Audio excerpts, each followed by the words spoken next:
Hi, എല്ലാവർക്കും വിജീസ് കിച്ചൻ്റെ പുതിയൊരു വീഡിയോയിലേക്ക് സ്വാഗതം. ഞാൻ നിങ്ങളുടെ സ്വന്തം ചേച്ചി, എൻ്റെ പ്രിയപ്പെട്ട ഓരോരുത്തർ സൂമായിട്ടിരിക്കുന്നു. ദൈവം സഹായിച്ച് ഞങ്ങളിവിടെ സൂമായിട്ടൊക്കെ ഇരിക്കുന്നു. ഇന്നും ഒരു ദിവസം ദൈവം ദാനമായി തന്നതിന് ദൈവത്തിന് നന്ദി പറയാം. അപ്പം ഇവിടെ ഞങ്ങൾ സേഫായിട്ടിരിക്കുന്നത്. ഇന്നലെ ആലീസും ചോദിച്ച് കമൻസിൽ അവിടെയൊക്കെ വെള്ളപ്പൊക്കമൊക്കെയാണ്, ഭയങ്കര മഴയാണെന്ന് കേട്ടല്ലോ. ഇന്ന് നമ്മുടെ ഷൈനിയും ന്യൂസ് കണ്ടുകൊണ്ടിരുന്ന സമയത്താണ് കണ്ടത്. നല്ല മഴയാണ് ഇന്ന്. മഴ പ്രമാണിച്ച് ഇന്ന് സ്കൂളില്ലായിരുന്നു. അതുപോലെ എല്ലാ വർഷവും ഉള്ളതാണ് ഇങ്ങനെ ഒരു കണ്ടിന്യൂസ് മഴ പെയ്ത് പിള്ളേർക്കൊരു കാരണം പ്രൈസമും കഴിഞ്ഞ ദിവസം തൊട്ട് ചോദിക്കുമായിരുന്നു, എന്നാൽ മഴ ഇങ്ങനെ കൂടുതൽ പെയ്യുന്നത് അന്നേരം ഞങ്ങൾക്ക് സ്കൂൾ അവധിയായിരിക്കുമല്ലേ. അപ്പോൾ അങ്ങനെ അവധിയായിരുന്നു. പക്ഷേ നമ്മുടെ ഈ ഏരിയയിൽ ഇങ്ങനെ വെള്ളം അങ്ങനെ കയറാറില്ല. പക്ഷേ ഞങ്ങൾ ഈ മീനൊക്കെ വാങ്ങിക്കാൻ പോകുന്ന മലാടെന്ന് പറയുന്നിടത്ത് ഇന്നലെയൊക്കെ എല്ലാം ഈസ്റ്റും വെസ്റ്റും എല്ലാം വെള്ളമൊക്കെ അവിടെ കയറി വണ്ടികളൊക്കെ പോകാതെ വഴി ബ്ലോക്കായിരുന്നെന്ന് പറയുന്നു. ഇങ്ങനെ ന്യൂസിൽ കണ്ടായിരുന്നു. പിന്നെ ഫ്ലൈറ്റുകളൊക്കെ ബന്ധാക്കി, അങ്ങനെയൊക്കെ ഉള്ള ന്യൂസുകളുണ്ട്. മഴ നന്നായിട്ട് ബോംബെയിലുണ്ട്, പക്ഷേ നമ്മുടെ ഇവിടെങ്ങും അങ്ങനെ വെള്ളം കയറിയിട്ടില്ലായിരുന്നു. താങ്ക്സ് ചോദിച്ചവർക്കെല്ലാം. പിന്നെ ഞാൻ ബ്രേക്ക്ഫാസ്റ്റിൻ്റെ കാര്യം ചോദിച്ചാൽ ആലീസ് കുറേ റെസിപ്പികൾ ഇങ്ങനെ പറഞ്ഞു. പാവിൻ്റെ അകത്ത് ഈ ബ്രെഡിൻ്റെ അകത്തൊക്കെ ബർഗർ ബണ്ണിൻ്റെ അകത്ത് മുട്ടയൊക്കെ വെച്ച് കൊടുക്കുന്നത് നല്ലതല്ലേ, അത് ഞാൻ ചെയ്ത് കൊടുക്കുമായിരുന്നു ഇവന്. അപ്പം ഞാൻ പറഞ്ഞില്ലേ, ഇവരുടെ അടുത്ത ക്ലാസ്സിൽ ഈ ചില നോൺ വെജ് കഴിക്കാത്ത പിള്ളേരുണ്ടെന്നും. സ്കൂളിൽ കൊണ്ടുപോകുന്നതിന് സ്കൂളുകാർക്ക് കുഴപ്പമില്ല, സ്കൂളിൽ അലൗഡുണ്ട് നോൺ വെജ് കൊണ്ടുപോകാൻ. ചില സ്കൂളുകളിൽ നോൺ വെജും അലൗഡ് കാണത്തില്ല. അപ്പോൾ ഈ പിള്ളേരെ പേടിച്ച് ഈ പ്രൈസമം കൊണ്ടുപോകത്തില്ല. അപ്പം ഞാൻ അതാ ചിലപ്പോൾ മുട്ടയൊക്കെ നേരത്തെ ഞാൻ ദോശയുടെ മണ്ടയിൽ എഗ്ഗ് ദോശ, ചപ്പാത്തിയുടെ മണ്ടയിൽ ഇങ്ങനെ എഗ്ഗ് സ്പ്രെഡ് ചെയ്തിട്ട് റോൾ ചെയ്തൊക്കെ കൊടുക്കുമായിരുന്നു. അതൊക്കെ അവനങ്ങ് ഒരു വല്ലാതെ. പിന്നെ ഞാൻ ഉണ്ണിയപ്പച്ചട്ടിയിലൊക്കെ ഉണ്ടാക്കി അതാ കൊടുത്തത്. ചിലപ്പോൾ ഞാൻ പറയാം, നീ മറ്റുള്ളവരുടെ കാര്യം നോക്കണ്ട, നീ കൊണ്ടുപോ, നീ കഴിക്കുമെന്ന് അങ്ങ് പറയണം, നീ ഷെയർ ചെയ്യാൻ പോകണ്ടെന്ന് പറഞ്ഞു. ഈ രണ്ട് മക്കളും പേടിച്ചൂറികളാണ്. അതുകൊണ്ടുള്ളത്. പിന്നെ ഓമനാൻറ്റി അത് ടിഫിന് കൊണ്ടുവരക്കത്തില്ല, അല്ലാതെ ബ്രേക്ക്ഫാസ്റ്റൊക്കെ ഈ സോസേജൊക്കെ വെച്ച് കഴിക്കുന്നത്. ബുൾസേ ഇവന്മാർക്ക് ഞാൻ ബുൾസേ അവർ തന്നെ, പ്രീസമോനല്ല പൂർമ്മൻ തന്നെ ബുൾസേ ഉണ്ടാക്കും. പക്ഷേ എനിക്ക് അങ്ങോട്ട് അത്രയോട് പിടിക്കത്തില്ല. ഇവന്മാർക്ക് ഇഷ്ടം ബുൾസേ. ഞാൻ ഇന്ന് കൊച്ചവൻ എന്നോട് പറഞ്ഞു, മമ്മി എനിക്ക് ബുൾസേ മതി, അല്ലാതെ എല്ലാവർക്കും ഞാൻ ഇങ്ങനെ ബ്രെഡിൻ്റെ അകത്ത് മുട്ട പൊരിച്ചൊക്കെ കൊടുത്ത ഉടനെ ഇവൻ പറഞ്ഞു എനിക്ക് ബുൾസേ മതിയെന്ന്. ഞാൻ പറഞ്ഞു, എടാ ബുൾസേ ഇങ്ങനെ ആ യെല്ലോ പൊട്ടാതിങ്ങനെ വേവാതിങ്ങനെ തന്നെ ഞാൻ പറഞ്ഞു, എടാ ഇറക്കാം, അതിനെ ഒന്ന് പൊട്ടിച്ച് സ്പ്രെഡ് ആക്കട്ടെ എടാ. വേണ്ട വേണ്ട വേണ്ട വേണ്ട എനിക്കതുപോലെ മതിയെന്ന്. പിന്നെ ഞാൻ പറഞ്ഞ സ്പൂണും കണ്ടതിന് അല്ലെങ്കിൽ സ്മെല്ലെടുക്കൂടാ, പ്ലേറ്റ് പോലും നാറുമെന്ന് പറഞ്ഞ് ബുൾസേ ഉണ്ടാക്കി കൊടുക്കും. അതാ ഈ മുട്ട കൊണ്ടുപോകാൻ ഇവനീ മടിക്കുന്നതുകൊണ്ടാണ് എനിക്കിപ്പം ഭയങ്കര ബുദ്ധിമുട്ട്. അതുപോലെ ഇന്നലെ ഞാൻ വീഡിയോയിൽ എനിക്കിന്നലെ ഒരു കമൻറ്റ് വന്ന്, ഞാൻ ആളുടെ പറയുന്നില്ല, നിങ്ങൾ കമൻറ്റ് നോക്കി കണ്ടുപിടിച്ചു. ചേച്ചി ഈ പ്ലാറ്റ്ഫോമിൽ വന്ന് ഷെഡി എന്നൊക്കെ പറഞ്ഞാൽ നാണക്കേടല്ലേ ചേച്ചി. അപ്പം ഞാൻ ആ കമൻ്റ് ഒരു 3-4 പ്രാവശ്യം റീഡ് ചെയ്ത് ഇത് എഴുതിയേക്കുന്ന എന്തുവാ എനിക്കൊന്നും മനസ്സിലാവുന്നില്ല. ഞാനൊരു പൊട്ടിയായിപ്പോയെന്നുള്ളേ. ഞാൻ ചിന്തിച്ച്, ദൈവമേ ഞാനിനി എന്തെങ്കിലും പറഞ്ഞോ, ഞാൻ അറിയാതെങ്ങാണം എന്താ ഇങ്ങനെ ഒരു കമൻറ്റ് വന്നേ.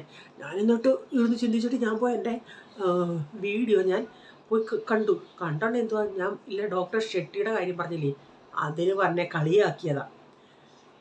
ഇങ്ങനെയുള്ള സാധനങ്ങൾ ഞാൻ ഇന്നലെ ചിന്തിച്ചു, ഇവൻ സ്കിപ്പ് അടിക്കാതിരുന്ന് എല്ലാം കേട്ടല്ല, അതുകൊണ്ടല്ലേ ഇതിങ്ങനെ കണ്ടുപിടിച്ചത്.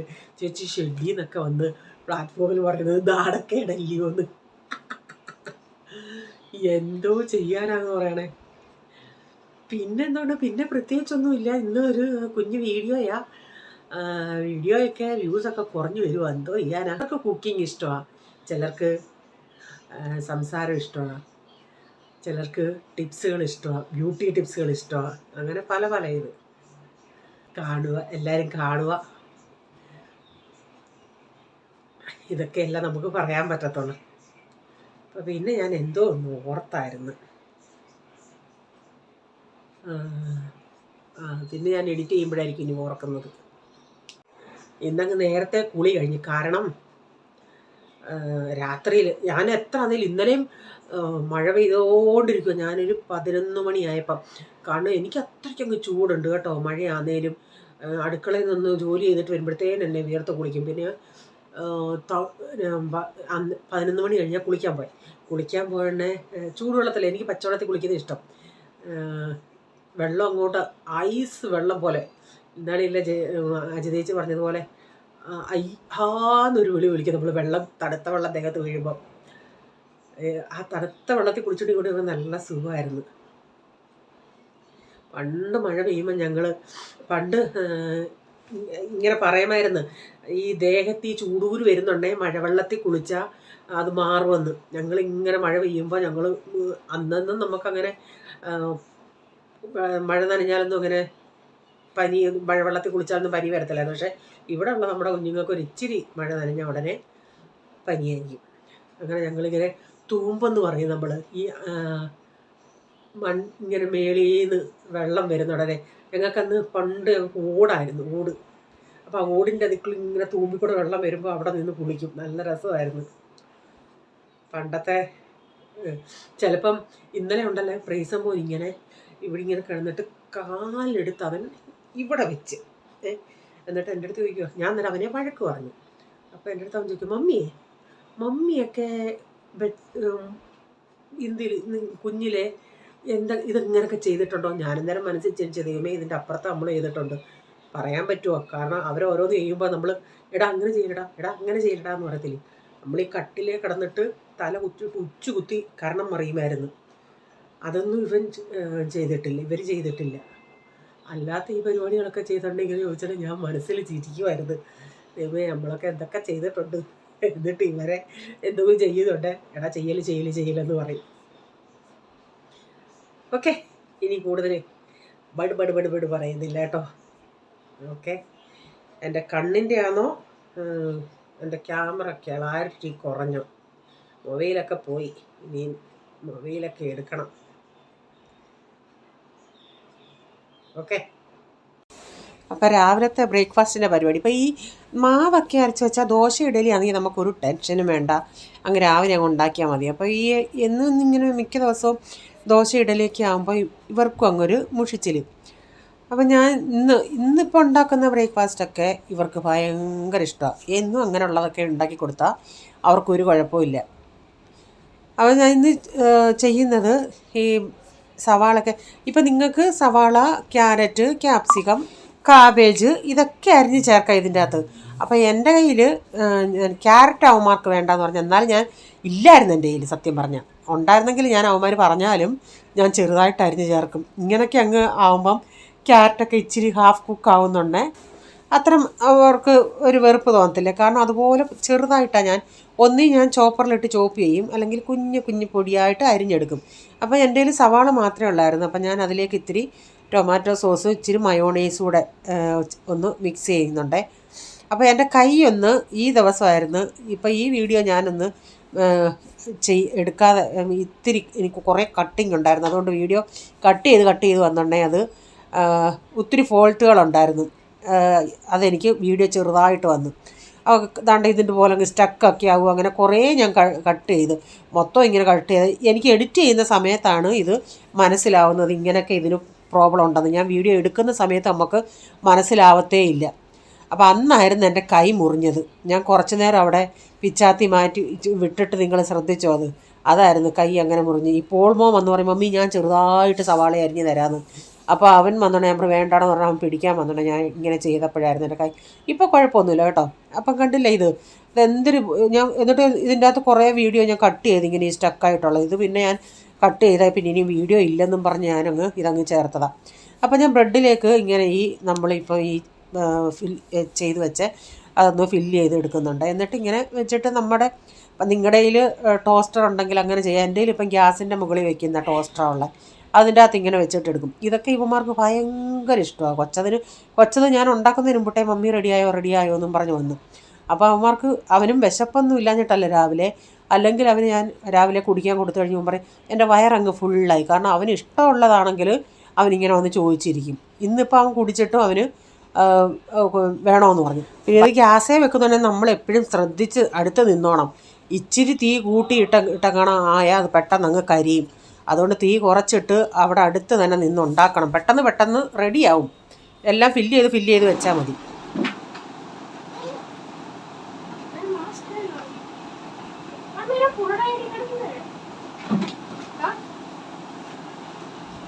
कलर लिया तो ड्राइंग करने में सब कुछ चाहिए इसमें से कलर पेंसिल है बैग ഇത് പിടി. അപ്പം പ്രൈസമ്മോനെ കൊണ്ടുവിടാൻ റീച്ചാൻ പോവാം. അപ്പോൾ അതിന് മുമ്പിട്ട് ബ്രേക്ക്ഫാസ്റ്റൊക്കെ കഴിഞ്ഞിട്ട് കുറേ വീഡിയോ ഉണ്ടായിരുന്നു. ഞാൻ പറഞ്ഞില്ല, ഇത് ഈ മൊബൈൽ ഞാൻ വീഡിയോ എടുക്കുന്ന സമയത്ത് എനിക്ക് മനസ്സിലാവത്തില്ല അത് സ്റ്റക്കാവുന്നുണ്ടെന്ന്. അപ്പം ഞാനിത് എഡിറ്റ് ചെയ്ത സമയത്ത് ഞാൻ കുറച്ച് എഡിറ്റ് ചെയ്ത വീഡിയോയാണ്. എന്നിട്ടത് അന്ന് എനിക്കങ്ങ് ആകെ ടെൻഷനും വിഷമമായി. കാരണം ഒരു വീഡിയോ എടുക്കുന്ന ബുദ്ധിമുട്ട് നമുക്കറിയാം. ഇത്രയും എടുത്തിട്ട് ഇങ്ങനെ പ്രശ്നമായി നമ്മൾ ഡിലീറ്റ് ചെയ്തിട്ട് പിന്നെ വീഡിയോയിൽ ഒന്നും ഇങ്ങനെയുള്ള പ്രശ്നം വരുന്നുണ്ടെങ്കിൽ കട്ടിങ് ചെയ്ത് വീഡിയോ ഇല്ലെന്ന് പറഞ്ഞാൽ അതൊരു വിഷമമല്ലേ. അന്നത്തെ ദിവസം നമുക്ക് പിന്നെ അങ്ങനെ ഞാനിത് മാറ്റി വെച്ചിരുന്ന വീഡിയോയാണ്. കുറേ ഉണ്ടായിരുന്നു. അത് ഉണ്ടാക്കി കഴിഞ്ഞിട്ട് പിന്നെ ഉടനെ കൊച്ചിൻ സ്കൂളിൽ പോകുന്നത് കാണിച്ചത് മൊത്തം ഞാൻ കട്ട് ചെയ്ത് ഒരു 10 മിനിറ്റിൻ്റെ എങ്ങാനും വീഡിയോ ഞാൻ കട്ട് ചെയ്തിട്ടുണ്ട്. അപ്പോൾ ഞാൻ അതിന് ശേഷം പിന്നെ വെണ്ടയ്ക്ക അരിഞ്ഞ് വെച്ചായിരുന്നു. വെണ്ടയ്ക്കയും പോട്ടെ, കോവയ്ക്ക അരിഞ്ഞ് വെച്ചായിരുന്നു. അതിലേക്ക് ഒരു സവാളയൊക്കെ അരിഞ്ഞിട്ട് ഉപ്പും മുളക് പൊടി ഇട്ട് അത് അവിടെ കിടന്നാൽ പിന്നെ ഇടയ്ക്കിടയ്ക്ക് ഇളക്കി കൊടുത്താൽ മതി. അതിനെ ആരും ശല്യപ്പെടുത്തണ്ട. ഇടയ്ക്കൊന്ന് ആളുണ്ടോ എന്നൊന്ന് പോയി നോക്കിയാൽ മതി, ഒന്ന് ഇളക്കി കൊടുത്താൽ മതി. അപ്പോഴത്തേക്ക് പിന്നെ ചപ്പാത്തിക്കൊക്കെ എനിക്കിങ്ങനെയുള്ള മെഴുക്ക് പുരട്ടിയും ഒരു ഇച്ചിരി ചമ്മന്തിയോ എങ്ങാണോ ഉണ്ടെങ്കിൽ എനിക്ക് സുഖം. പക്ഷേ ഇവർക്കൊക്കെ കറി ഒഴിച്ച് കഴിക്കണം. അതിനുശേഷം പിന്നെ പാത്രങ്ങളൊക്കെ കഴുകാനുണ്ടായിരുന്നു. പാത്രം വെക്കുന്ന സ്റ്റാൻഡും എല്ലാം ഒന്ന് കഴുകിയെടുക്കണം. തുണിയൊക്കെ റെഡി ആയിട്ടുണ്ട് കഴുകിയത്. അതിനി ഒന്ന് വിരിച്ചിടണം. ഈ മഴയും പിടിച്ച് ഈ പാസേജിൽ അയ കെട്ടിയത് കൊണ്ട് നമ്മൾ രക്ഷപ്പെട്ടു പോന്നു. അല്ലെങ്കിൽ ഊപ്പാടായേനെ തുണി ഉണങ്ങക്കം.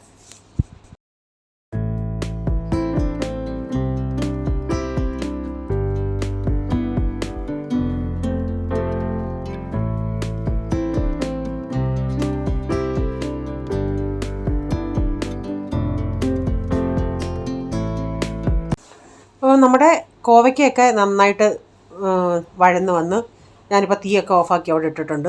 അപ്പോൾ ഇന്നലത്തെ മീൻകറി ഇച്ചിരി ഇരിപ്പുണ്ട്. അപ്പോൾ അതൊക്കെ ഒന്ന് തിളപ്പിച്ച് വെക്കണമായിരുന്നു. അതൊക്കെ ഒന്ന് ഇപ്പം മഴയൊക്കെ ആയതുകൊണ്ട് ഞാൻ ഇച്ചിരി ലേറ്റായിട്ടാണ് തിളപ്പിച്ചത്. അപ്പോൾ ഉരുളൻകിഴങ്ങ് ഞാൻ പറഞ്ഞത് ഇത്തിരി ഉപ്പായതുകൊണ്ട് ഉരുളൻകിഴങ്ങ് കിട്ടുന്നു. ഒരു വലിയ ഉരുളൻകിഴങ്ങായിരുന്നു. ഒരു 4-5 പീസ് ഉണ്ടായിരുന്നു. അതിൽ ഒരെണ്ണം ഞാൻ തിന്നു, നല്ലതായിരുന്നു. ഇല്ല, മീൻകറിക്കകത്ത് ഇരുന്ന് കിടന്നങ്ങ് പുളിയും ഉപ്പും എല്ലാം നന്നായി അതിൽ പിടിച്ചതുകൊണ്ട് നല്ല ടേസ്റ്റായിരുന്നു കഴിക്കാൻ. പോളുമോനും പറഞ്ഞു, മമ്മി നല്ല ടേസ്റ്റായിരുന്നു കഴിക്കാനെന്ന്. കാരണം ആ പുളിയൊക്കെ അതിൻ്റെ അകത്ത് അങ്ങ് നന്നായി പിടിച്ച്. അപ്പോൾ രാത്രിയിലായോണ്ടേ എല്ലാവർക്കും ഓരോ മുട്ടയും കൂടെ പൊരിച്ച്, ഒരു മുട്ട ഒരാൾക്കെന്ന രീതിയിൽ ഞാനിങ്ങനെ പൊരിച്ച് ഓരോന്നും എടുക്കുന്നുണ്ട്. നമ്മൾ നാട്ടിൽ മുട്ടയൊക്കെ അമ്മ പൊരിക്കുന്നതെന്ന് പറഞ്ഞാൽ തേങ്ങയൊക്കെ തിരുമ്മി തേങ്ങയും പച്ചമുളകും സവാളയൊക്കെ കൊച്ചുള്ളി ഇതെല്ലാം അരിഞ്ഞ് ചേർത്താൽ ചിലപ്പോൾ വേണമെങ്കിൽ ഒരു കുഞ്ഞ് ഇഞ്ചിയും കൂടെ കൊത്തി അരിയും. അങ്ങനെ മുട്ട പൊരിക്കുന്നത്. പിന്നെ ഇവിടെ വന്ന് ഇവർക്ക് ഇങ്ങനെ ഇതൊന്നും ചേർക്കണില്ലെങ്കിലും കുഴപ്പമില്ല, പ്ലെയിനായിട്ടങ്ങ്. ഇതിലിപ്പോൾ ഞാൻ ഇത്തിരി സവാള ചേർത്തിട്ടുണ്ട്. അപ്പോൾ തേങ്ങയൊക്കെ ആകുമ്പോൾ നല്ലൊരു ക്വാണ്ടിറ്റി ആവും. തേങ്ങ ചേർക്കുന്നത് ഈ പിള്ളേർക്ക് ഇഷ്ടമല്ലായിരുന്നു. പക്ഷേ അവരിപ്പോൾ ഓരോന്നും പഠിച്ച് വരുന്നേ, കഴിച്ച് വരുന്നുണ്ട്. ഇനിയും കുറച്ചാൾ കഴിഞ്ഞ് ഇതും അങ്ങ് ശീലിക്കുമായിരിക്കാം. കാരണം പോൾമോനിപ്പം ബീഫിൻ്റെ അകത്തൊക്കെ ഞാൻ പറഞ്ഞില്ലേ തേങ്ങാക്കൊത്തിട്ടാൽ കഴിക്കത്തില്ലായിരുന്നു, ഇപ്പം കഴിക്കുമെന്ന്. പ്രൈസിനും കഴിഞ്ഞ ദിവസം. പക്ഷേ ഒത്തിരി അല്ല, നമ്മൾ കഴിക്കുന്നത് പോലെ അങ്ങ് ഒത്തിരി കഴിക്കത്തില്ലേ. നമ്മളതിൻ്റെ അകത്ത് കിട്ടുന്ന എല്ലാം അങ്ങ് തിന്നത്തില്ലേ, എത്ര കൊത്തുണ്ടോ അതല്ല. പക്ഷേ ഇവന് 1-2 പീസ്, കൊച്ചവനാണെങ്കിലും 1-2 പീസ് ഇപ്പം കഴിക്കും. അതുകൊണ്ട് ടെൻഷനില്ല. അപ്പോൾ ഇന്നത്തെ വീഡിയോയിൽ ഇതൊക്കെയായിരുന്നു വിശേഷങ്ങൾ. വീഡിയോ ഇഷ്ടമായെങ്കിൽ ഷെയർ ചെയ്യാനും ലൈക്ക് ചെയ്യാനും നിങ്ങളുടെ അഭിപ്രായം കമൻറ്റിൽ കൂടെ അറിയിക്കണേ. സബ്സ്ക്രൈബ് ചെയ്തിട്ടില്ലെങ്കിൽ ഒന്ന് സബ്സ്ക്രൈബ് കൂടെ ചെയ്തേരെ. ഇനി ഒരു പുതിയ വീഡിയോയുമായി വരും വരെ bye, God bless you all. Thank you, take care, bye, see U.